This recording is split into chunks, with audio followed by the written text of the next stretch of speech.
Isaías capítulo 43, verso de número 2. Você encontrou? Amém.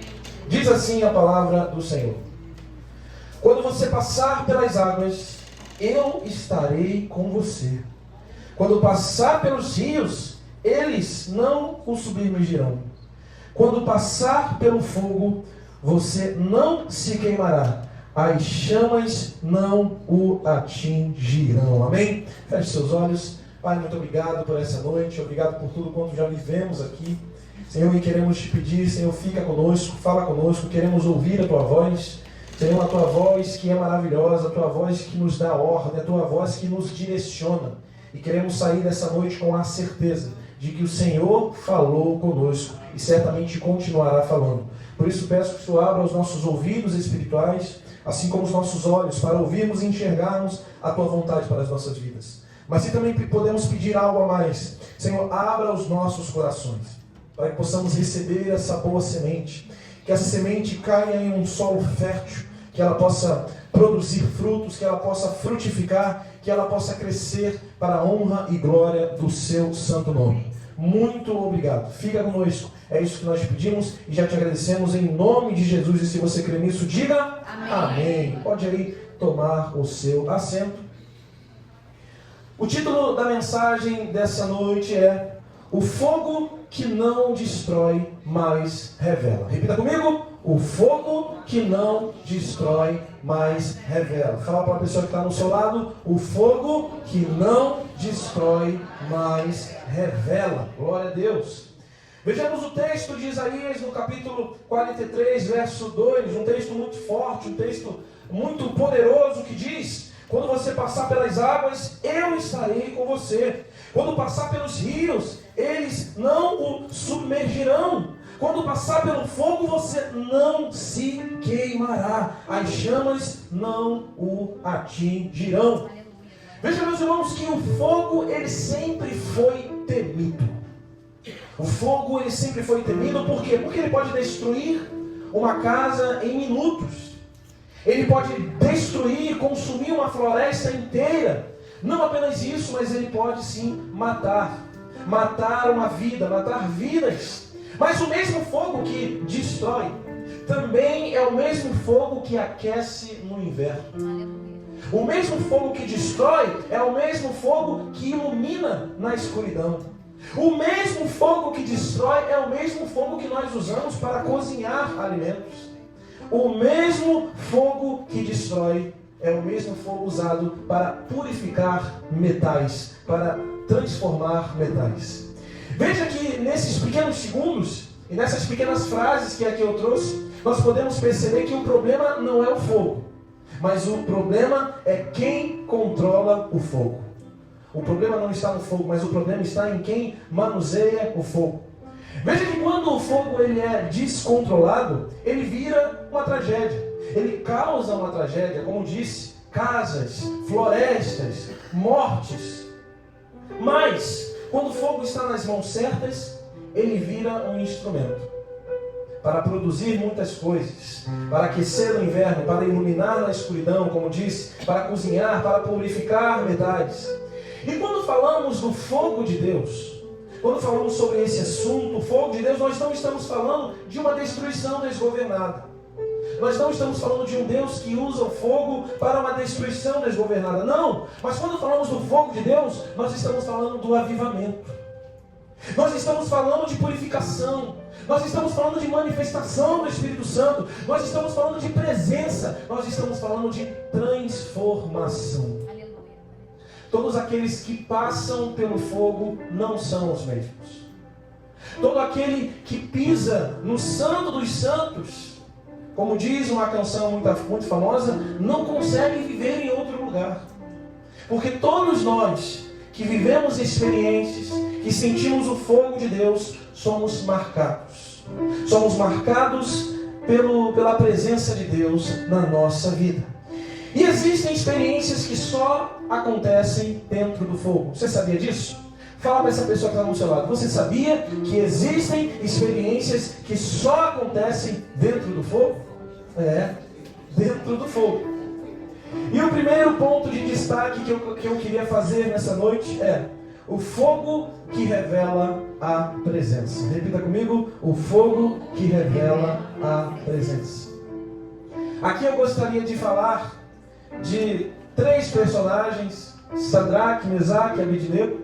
3 que se transformaram em 4, para o susto de muitas pessoas, para uma surpresa de muitos que estavam ali, inclusive do rei. Essa história está descrita em Daniel, no capítulo 3. Quando vemos ali 3 jovens que não entraram no fogo por um erro. Não. Eles entraram no fogo por fidelidade. O fogo foi uma consequência de obediência.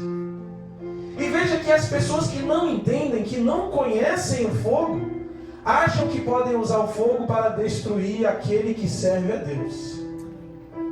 Naquele momento, aquele rei Nabucodonosor, ele achou que colocando aqueles 3 jovens numa fornalha seria uma forma de calar eles, seria uma forma de paralisá-los, mas na verdade eles permaneceram intactos, porque o fogo que o rei achou que iria consumi-los foi o fogo que mostrou para eles a maior experiência da vida deles. E não era o fogo humano, mas era o fogo de Deus. Você pode dar uma glória a Deus por isso? E veja que nem todo fogo é disciplina. Não. Alguns fogos são consequências da sua fidelidade. Alguns fogos são consequência da sua fidelidade, assim como aconteceu com esses jovens, que depois da fornalha, algo extraordinário acontece. Veja o que diz Daniel capítulo 3, versos 24 e 25. Não lançamos nós 3 homens atados dentro do fogo? Eu, porém, vejo 4 homens soltos, andando no meio do fogo, sem nenhum dano. E o aspecto do quarto é semelhante ao filho dos deuses. Eles, que possuíam escama nos seus olhos, um povo idólatra, um povo que ainda não conhecia Deus, um povo que ainda não conhecia o poder do único Deus, do Deus de Israel, eles olhavam com os olhos naturais e contemplavam não apenas 3, mas 4. Mas imagine você, o rei, perguntando ao responsável, à pessoa que geria a fornalha: será que você já não esqueceu que tinha um lá dentro? Será que nós colocamos 3 e tinha mais um? Na verdade não. Somente 3 entraram na fornalha, mas todo o povo enxergava 4 homens na fornalha. E olha o que eles dizem: e o quarto tinha aspecto semelhante ao filho dos deuses. Deus com letra minúscula. Por quê? Porque eles não conheciam a Deus, mas eles identificaram que era algo diferente. Eles identificaram que tinha algo sobrenatural ali acontecendo. Por isso foi a forma deles externarem aquilo. Olha, esse quarto aí é diferente. Esse quarto tem um aspecto diferente dos outros. Mas dá para perceber que não são somente 3, são 4. Veja, meus irmãos, que no fogo as cordas queimaram, mas eles não. As cordas que afugentavam eles queimaram, foram destruídas, foram consumidas. Mas esses 3 jovens, Sadraque, Mesaque e Abednego, não foram consumidos. Por quê? Porque o fogo não matou eles, mas o fogo libertou ele das algemas que aprisionavam eles. E o fogo de Deus, ele é capaz de nos libertar daquilo que tenta nos afugentar, daquilo que tenta nos aprisionar. Os pensamentos humanos, sentimentos humanos, aquilo que nós sentimos que está nos aprisionando, aquilo que nós sentimos que está nos distanciando de Deus. O fogo que vem de Deus é capaz de nos libertar dessas prisões. Prisões essas que muitas pessoas estão cativas. Prisões essas que muitas pessoas não conseguem crescer, não conseguem avançar, porque são prisões muitas vezes psicológicas, mentais. Prisões de traumas do passado, de traumas da infância, e não conseguem de fato avançar porque estão presos. Eu quero dizer que o fogo de Deus está aqui nessa noite para libertar você dessas prisões. Veja que o que o fogo de Deus consome não é você, mas são as amarras. São as amarras, aquilo que prende você. E olha que interessante, eles nunca teriam visto o quarto homem se não tivessem entrado no fogo. Foi necessário eles entrarem nesse local. Foi necessário eles serem colocados nessa situação para terem uma experiência maravilhosa com Deus. Imagine você se esses 3 jovens tivessem se rendido ao sistema do rei Nabucodonosor. Imagine se esses 3 jovens tivessem se rendido ao que a Babilônia oferecia para eles. Eles não teriam passado por essa experiência. Talvez nos momentos, segundos antes de serem lançados, talvez eles pensaram: Senhor, mas como pode? Nós estamos fazendo a Tua vontade, nós estamos nos posicionando como servos fiéis, estamos sendo lançados para morrer. E naquele momento, Deus, Ele intervém na vida desses jovens. Mas o interessante é que Deus, Ele não apenas livra eles, mas Deus mostra para eles: olha só, eu não apenas livro você, mas eu estou com vocês. Eu estou aqui para mostrar que vocês não estão sozinhos. Eu poderia simplesmente ordenar para que esse fogo não fizesse mal algum a vocês, mas não, eu desci, eu estou aqui com vocês. Para mostrar que não importa a distância, não importa o cenário, não importa a altura, não importa a profundidade, nada pode separar vocês de mim. Nada. Veja, meus irmãos, existem níveis de revelação que só acontecem em ambientes de pressão. Existem ambientes de pressão que nós achamos que é o fim, achamos que não tem mais jeito, achamos que é o fim da nossa jornada, é o final do túnel, acabou. Mas são nessas situações de pressão que Deus, Ele aparece, que Deus, Ele se mostra. E sabe por quê? Porque até o final do caminho, você, eu, nós gastamos todos as nossas tentativas, gastamos todos os nossos recursos, tentamos de um jeito, tentamos de outro, mas quando chega no final do caminho, sabe o que acontece? Nós estamos vazios, não tem mais nada para fazer. Você já viveu uma situação assim? Uma situação que você chegou num momento em que você falou: Senhor, não tem mais, Senhor, não dá mais, Senhor, é o que o Senhor fizer agora. Agora é o Senhor, a direção é o Senhor.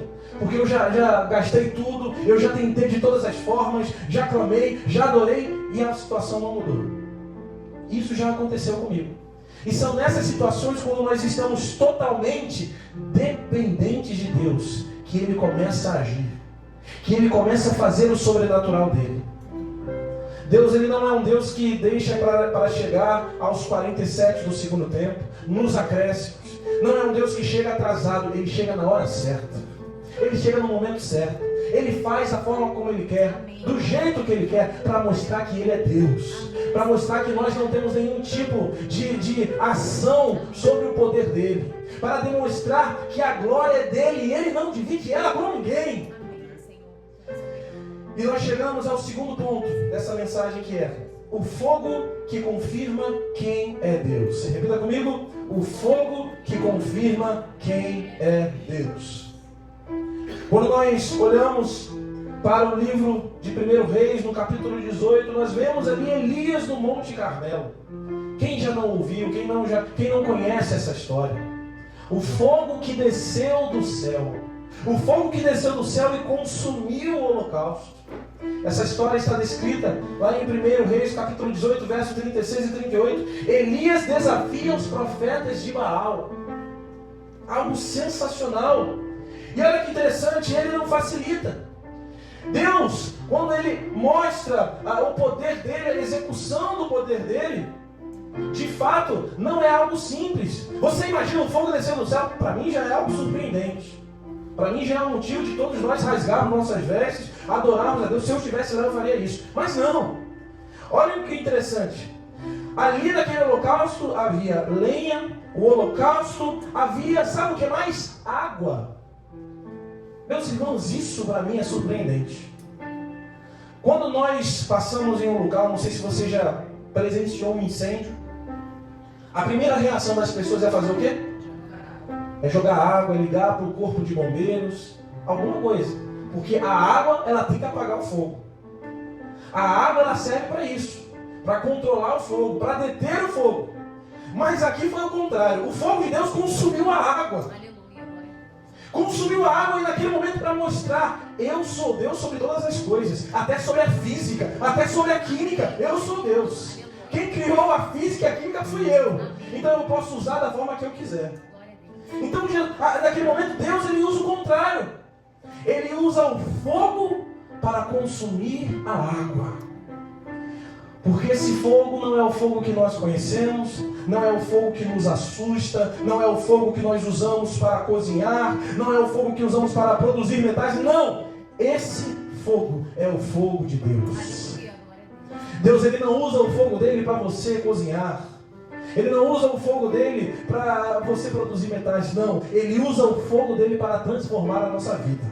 Para queimar os altares da nossa vida que precisam ser destruídos. Humanamente, isso é impossível. Humanamente é impossível você lançar fogo sobre a água e consumir a água. Mas quando o fogo de Deus desce, olha o que diz no verso 38. Então caiu fogo do céu e consumiu o holocausto, a lenha, as pedras, a terra e ainda lambeu a água que estava na vala. Veja que aqui o fogo não é um julgamento sobre Elias, não, mas é a manifestação da glória de Deus. Nessa noite nós precisamos pedir mais da manifestação da glória de Deus na nossa vida, para que o fogo de Deus ele possa descer sobre a sua vida, sobre a sua casa, sobre o seu emprego, sobre todas as áreas da sua vida e consumir tudo aquilo que não deve estar ali. Queimar as suas vontades, os seus achismos, aquilo que se coloca diante de Deus, aquilo que te atrapalha de chegar até Deus. Esse fogo de Deus vai consumir isso nessa noite. Você crê nessa palavra? Veja que o fogo de Deus consome aquilo que é impossível para o homem. Ele queima a lenha, ele queima a dúvida, ele queima a idolatria, ele queima a incredulidade. O fogo revela quem é o verdadeiro Deus. O Deus do fogo.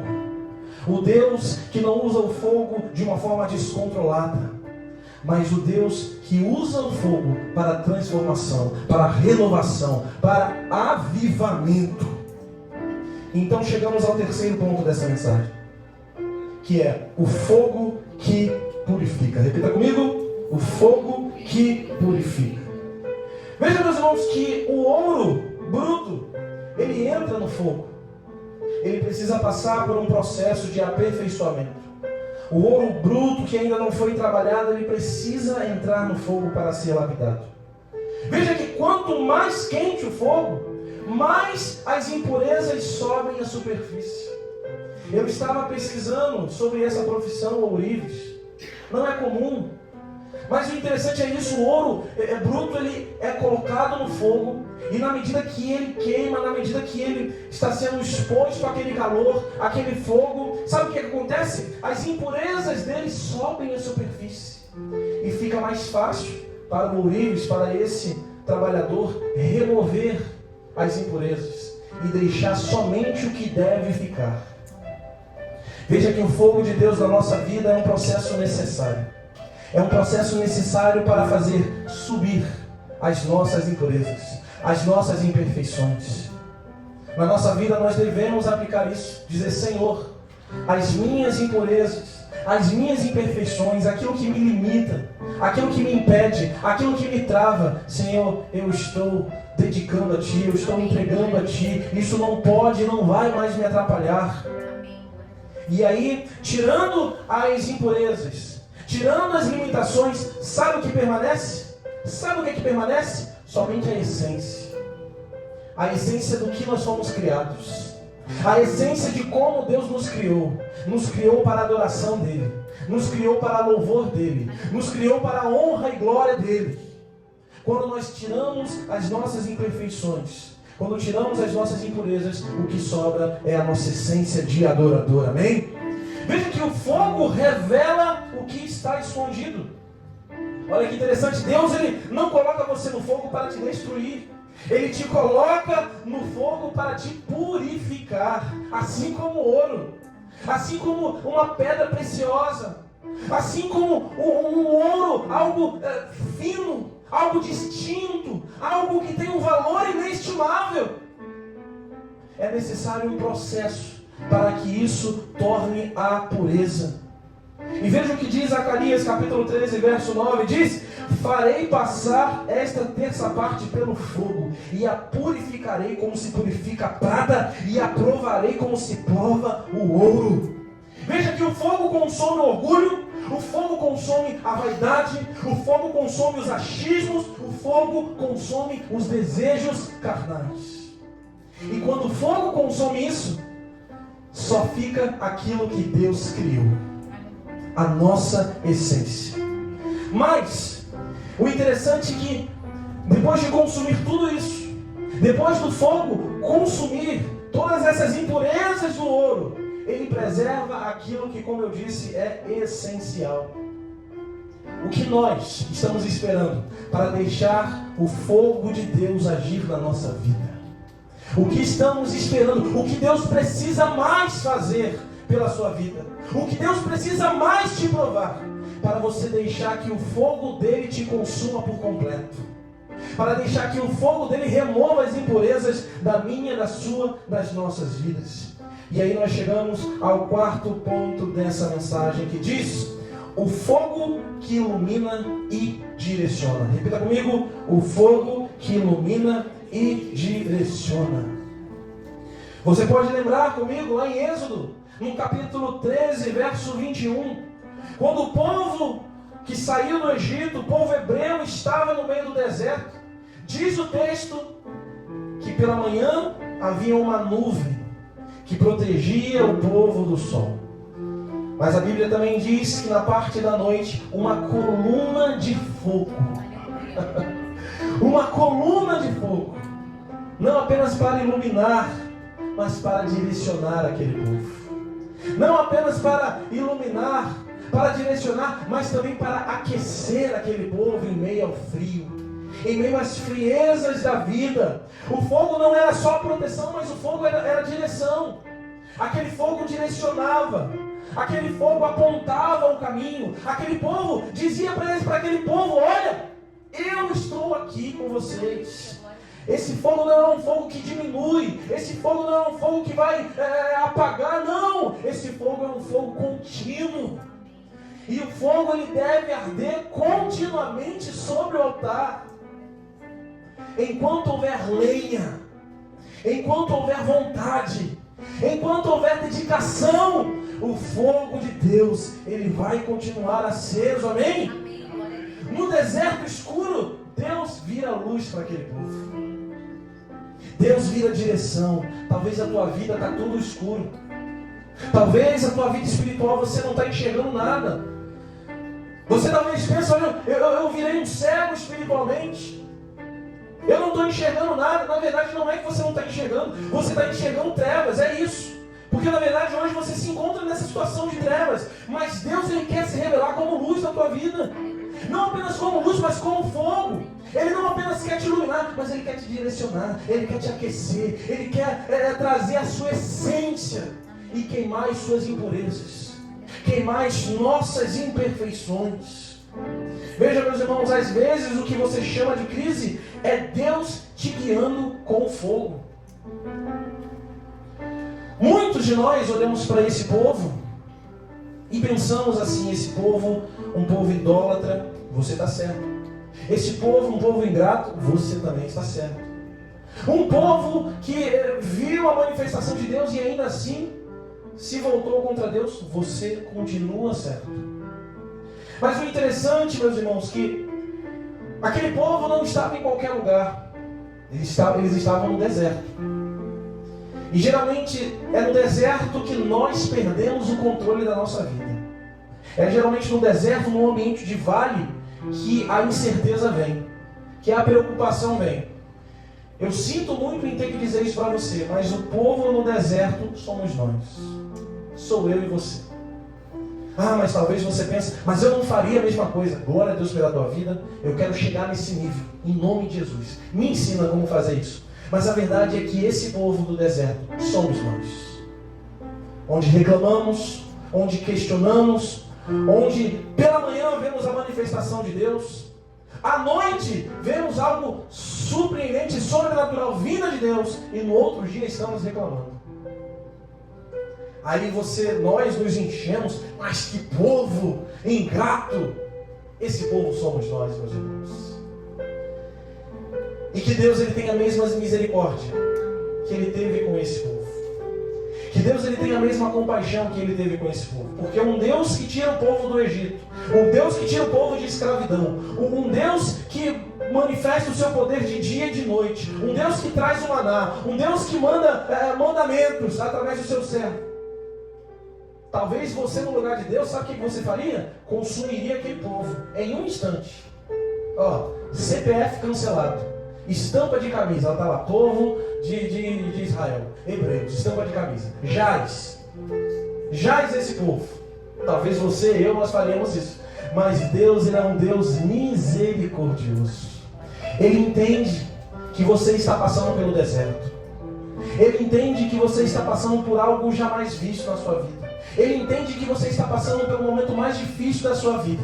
E mesmo quando você questiona, e mesmo quando você duvida, e mesmo quando você deixa de acreditar, Ele continua sendo um Deus misericordioso.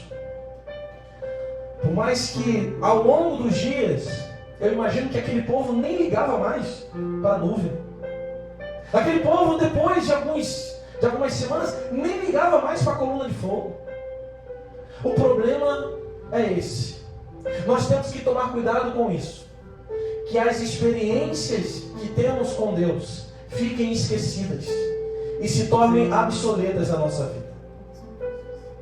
Nós precisamos buscar renovação em Deus todos os dias. Nesses últimos dias eu estive com a Natália em um lugar onde nós podíamos ver a natureza em tudo. E até comentamos com a dona lá do hotel, da pousada. Falamos para ela, olha, no nosso dia a dia, digamos que é um pouco mais complicado nós olharmos para a criação e falarmos, Senhor, obrigado. Você está num ambiente de férias, você está num ambiente relaxado, você acorda, você vê as montanhas, você ouve aquele silêncio ensurdecedor. É maravilhoso você perceber a criação de Deus, mas e nos momentos de pressão? Mas e nos momentos de tensão? Nos momentos em que o seu telefone, o seu despertador toca e você já olha com ódio para o seu telefone. Você fica colocando vários ali, soneca. Seu telefone não aguenta mais de tanta soneca. É difícil ver a mão de Deus nesses dias, não é? Mas nós precisamos ainda assim ver a mão de Deus. Porque a mão de Deus está em todas as coisas. Num dia chuvoso, a mão de Deus está ali.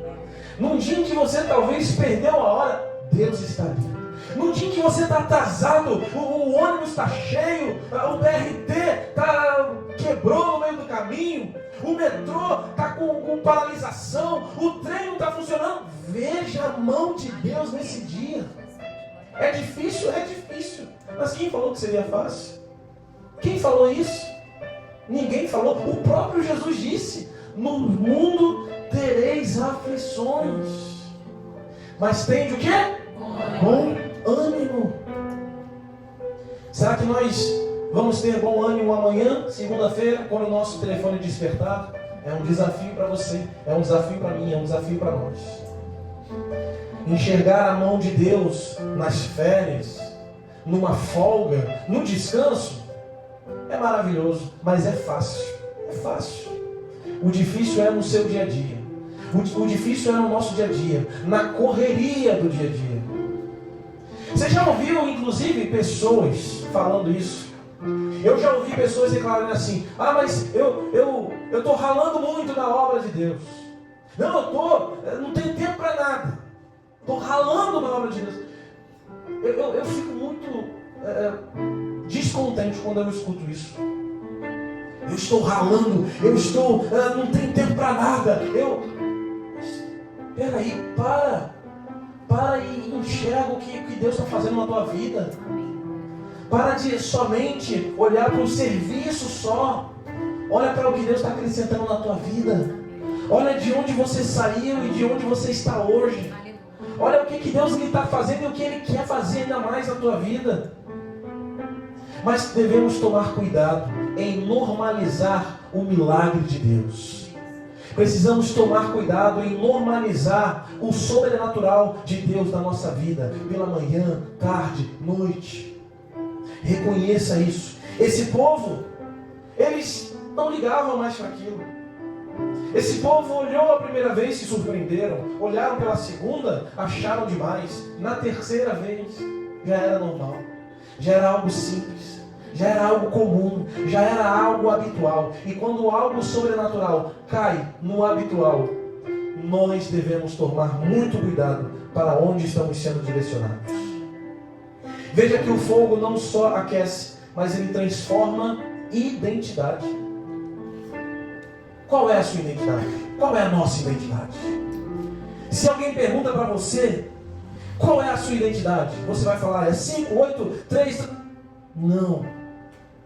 A nossa identidade é filho, filha de Deus. Serva do Deus Altíssimo. Servo do Deus Altíssimo. Aí ele pode falar, não, eu quero um número. Ah, tá, então é um número. Então explica. Porque quando fala identidade, eu já enxergo a identidade de Cristo. Ele transforma a nossa identidade. Ele transforma a nossa realidade. Ele transforma a nossa vida. As pessoas que olham para nós, elas não enxergam mais aquilo que nós éramos no passado. Elas enxergam algo diferente. Por quê? Porque a nossa identidade foi mudada. E quando nós alteramos a identidade, é interessante que recentemente, olha só, recentemente, né, nós temos 10 anos de casado, a Natália deixou para mudar a identidade dela alguns anos depois, sei lá, uns 6, 7 anos depois. E é interessante que quando nós mudamos a nossa identidade, nós transformamos a nossa identidade, nós não somos mais reconhecidos pelo que éramos outrora. Passamos por uma mudança, passamos por uma transformação. Antes a identidade que identificava como solteiro, agora não, é uma identidade que está ali casada. É um outro processo, é um outro nível, é uma mudança. E quando nós temos a nossa identidade em Cristo mudada, nós também passamos por essas mudanças. Antes, o Paulo era isso, agora não. Agora a nova identidade dele é essa. É servo de Deus. Ah, mas no passado não importa. O que importa é hoje. O que importa na nossa vida é depois de Cristo. É do momento em que eu encontrei Cristo para frente. O que está de Cristo para trás não importa, é passado. Foi lançado no mar do esquecimento. Agora o que vale é o meu presente e o meu futuro em Deus, amém? Então deixe Deus mudar a sua identidade em nome de Jesus. Não espere tanto tempo, igual a Natália esperou para mudar a dela. Não. Transforme a sua identidade nessa noite. Eu não estou falando, obviamente, da sua numeração, mas eu estou falando do seu estilo de vida. Deixe Deus transformar, deixe o fogo de Deus transformar a sua identidade. Chega de só apenas ficar perto do fogo para se aquecer. Pare de só apenas buscar a direção do fogo para ser direcionado. Não! Deus, Ele quer mais. O fogo de Deus pode fazer mais na tua vida. O fogo de Deus pode e vai fazer mais na tua vida nessa noite. E esse fogo quer mudar a tua identidade. Você pode dar glória a Deus por isso? Veja, meu irmão, você está fugindo do fogo ou entendendo o propósito dele? Essa é a pergunta. Você está fugindo do fogo ou entendendo o propósito dele? O que Deus está tentando consumir em você? O que será? Analisa aí na tua vida. O que Deus está tentando consumir em você? O que na tua vida precisa ser consumido? Precisa ser removido? Até aquilo que você julga ser mais impossível. Eu quero te falar aqui um Deus que usou o fogo dele para consumir até a água. Será que ele não vai conseguir? Será que ele não é capaz? Será que ele não é poderoso para consumir isso que você julga ser impossível? Outra pergunta, você quer livramento do fogo ou quer presença no fogo? Porque é diferente. Existem pessoas que querem livramento do fogo só. Existem pessoas que querem só receber o livramento do alto, mas não querem ter a presença no fogo. Assim como foi com aqueles 3 jovens. Sabe por que isso? Sabe por que essas perguntas? Porque às vezes, só às vezes nós pedimos, Senhor, me tira da fornalha. Mas na verdade, a nossa petição, o nosso pedido a Deus é, Senhor, esteja conosco na fornalha. Não precisa me livrar não, Senhor. Se o Senhor estiver lá comigo, está maravilhoso. Se o Senhor estiver lá comigo na situação, está ótimo. Não preciso de mais. E Deus, Ele responde para cada um de nós. filho, filha, eu vou entrar com você. Eu estarei com você. Eu serei o seu quarto homem na fornalha. Eu serei aquele que vai te cobrir de esperança em meio à desesperança. Eu sou aquele que vai te cobrir de fé, mesmo nos momentos de incerteza. Eu sou aquele que vou te cobrir de presença, mesmo quando você se sentir vazio. É aí que eu gosto de entrar. O fogo não revela quem é Deus. O fogo revela quem você é.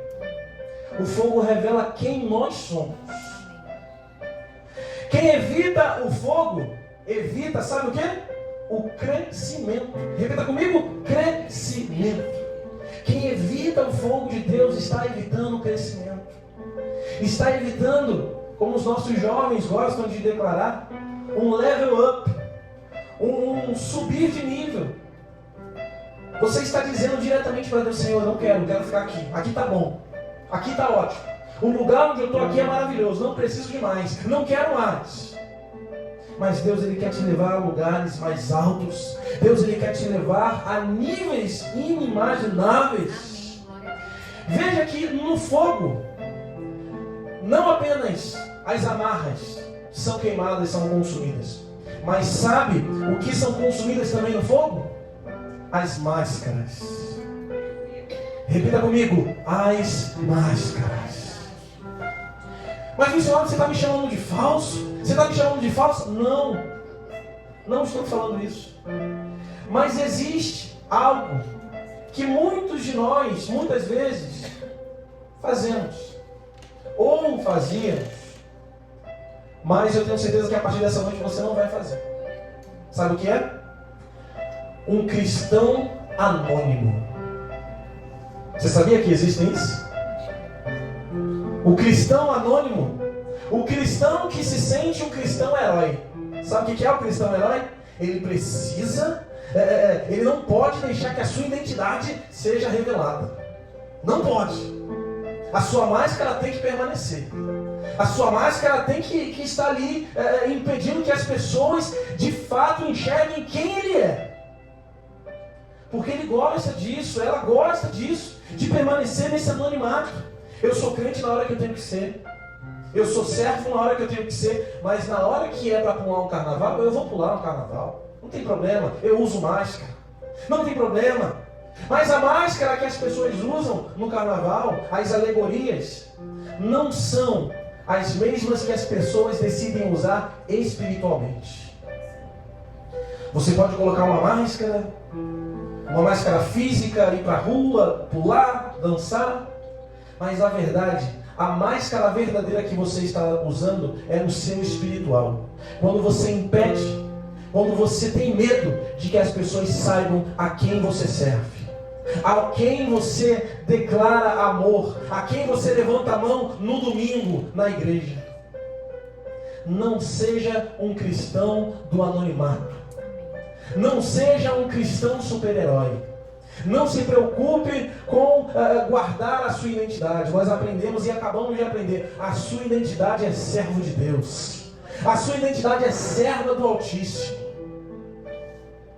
Vejam, meus irmãos, o fogo de Deus não destrói o propósito, mas ele remove a impureza.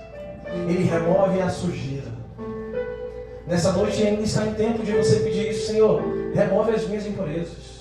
Senhor, remove aquilo que o Senhor não concorda. Veja, algumas visitas de Deus só acontecem em ambientes quentes. E eu não estou falando dessa air fry que nós chamamos de Rio de Janeiro, não. Não estou falando disso. Eu estou falando de ambientes quentes. São ambientes onde o fogo de Deus ele se manifesta. Tem pessoas que estão buscando, isso é muito importante, tem pessoas que estão buscando fogos estranhos. Tem aparência do fogo, parece com fogo, pode até quase iluminar como fogo, mas na verdade são fogos estranhos. São fogos de outros deuses, deuses com um D minúsculo. E muitas pessoas estão sendo enganadas, muitas pessoas estão sendo ludibriadas, muitas pessoas estão sendo levadas para o inferno por conta desses fogos estranhos. Peça algo a Deus nessa noite, sabe o que? discernimento de espírito. Senhor, me ajuda a discernir. Me ajuda a reconhecer quando o fogo é estranho. Me ajuda, Senhor, a reconhecer quando esse fogo ele está tentando me enganar. E ele está tentando enganar pessoas à minha volta. O fogo de Deus, ele é único. O fogo de Deus, ele é um só. O fogo de Deus, ele não se mistura com outro fogo. Ele é único, ele é separado. Ele é o fogo de Deus. Aleluia. E é por esse fogo, e é por esse nome que a palavra diz que todo joelho se dobrará e toda língua confessará. Olha só, nós, nesses últimos dias, nós fomos numa escola de falcoaria. Uma atração no lugar onde estávamos lá, fomos lá com muita expectativa. Chegando lá, um casal nos recebeu. Um casal que administra, um casal de idosos. E aí ao final da atração ali, conhecemos. E aí no final eu pedi a ele, olha, eu posso produzir um conteúdo aqui, um vídeo no seu estabelecimento, no seu terreno? Aí ele ficou meio assim, pode, não é porque eu sou dirigente de uma igreja e queria trazer uma palavra. Aí tinha um outro casal do lado, eita, sério, nós também. Falei, misericórdia. Nós temos isso com Deus. Todo lugar que nós vamos, a gente encontra alguém lá. A gente encontra um servo de Deus. Fomos para uma cidade, realmente a gente se escondeu. A gente foi para o meio do mato, a gente foi para um lugar isolado. Chegando lá, a dona da pousada era cristã. Aí a gente foi fazer um passeio, chegou lá, o casal que estava com a gente era cristão. E, inclusive, esse casal que, dono dessa escola de falcoaria, um casal católico. E aí, quando nós conversamos com esse outro casal que era cristão, lá de BH, eles, estamos mantendo contato. E aí, quando eles estavam no meio da conversa, sabe o que eles falaram no final da conversa? Assim, ó, por favor, antes de ir embora, vocês podem fazer uma oração aqui? Vocês podem, católicos, façam uma oração, por favor, aqui. Meus irmãos, nós precisamos construir pontes. Nós precisamos levar o fogo de Deus. Aí, fizemos ali a oração, partilhamos momentos em Deus. E aí depois ali eu pensei, Natália, olha, amanhã nós vamos para uma outra cidade. Será que Deus vai aprontar alguma coisa lá pra gente? Será que Deus vai fazer alguma coisa? Meus irmãos, a gente passando no meio do centro lá, do nada para uma pessoa, olha, eu sou missionário, posso orar por você? Não pode orar por mim, em nome de Jesus. Deixa eu orar por você também, abençoar essa obra. Meus irmãos, é maravilhoso. Aí a gente conversando com essa missionária e eu falei, e ela perguntou, vocês são de onde? Eu falei, nós somos do Rio de Janeiro. Aí ela falou, nós temos uma base no Rio de Janeiro. Sabe aonde? Lá no Recreio dos Bandeirantes. Eu falei, a gente mora lá, Jesus. Então, meus irmãos, quando o fogo de Deus, ele aquece a sua vida, quando ele está presente na sua vida, não importa aonde você vá, você vai iluminar.